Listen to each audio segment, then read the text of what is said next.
Welcome to global channel Jayanti Amir Shetty tip and cooking channel కి స్వాగతం. ఈ టిప్ నచ్చితే లైక్ చేయండి, షేర్ చేయండి, సబ్స్క్రైబర్ చేయండి.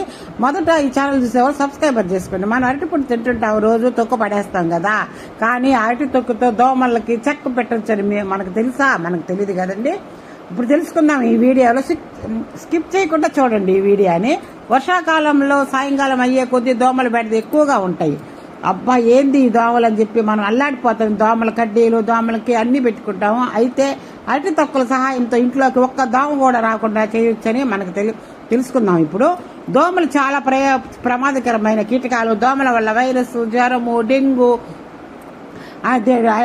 చికెన్ గునియా మొదలైన అనేక వ్యాధులు వస్తాయి. దోమల ద్వారా సంక్రమించే జ్వరాలు, వ్యాధులు ప్రాణాంతకంగా కావచ్చు. అయితే ఎలాంటి రసాయనాలు వాడకుండా కేవలం అరటి పండు తొక్కుతోనే దోమలను తరిమి కొట్టుకోవచ్చు. అరటి తొక్కను ఉపయోగించి దోమలను ఎలా తరిమి కొట్టాలో, ఇంట్లోకి దోమలు రాకుండా సహజంగా ఏం చేయాలో ఈ వీడియోలో తెలుసుకుందామా. వర్షాకాలంలో దోమలు ఎక్కువగా ఉంటాయి. అయితే ఇంట్లోకి దోమలు రాకుండా అరటి తొక్కలు చాలా ఉపయోగపడతాయి. పడుకునే గంట ముందు గదిలోని 4 మూలల్లో అరటి తొక్కలను ఉంచాలి. ఆ అరటి తొక్కలో వాసన దోమలను తరిమి కొట్టడంతో సహాయపడుతుంది. మన ఇంట్లో చిన్నపిల్లలు లేదా శ్వాసకోశ సమస్యలు ఉన్న, ఉబ్బసం ఉన్న వాళ్ళు ఉంటే అరటి తొక్కలను ఉపయోగించ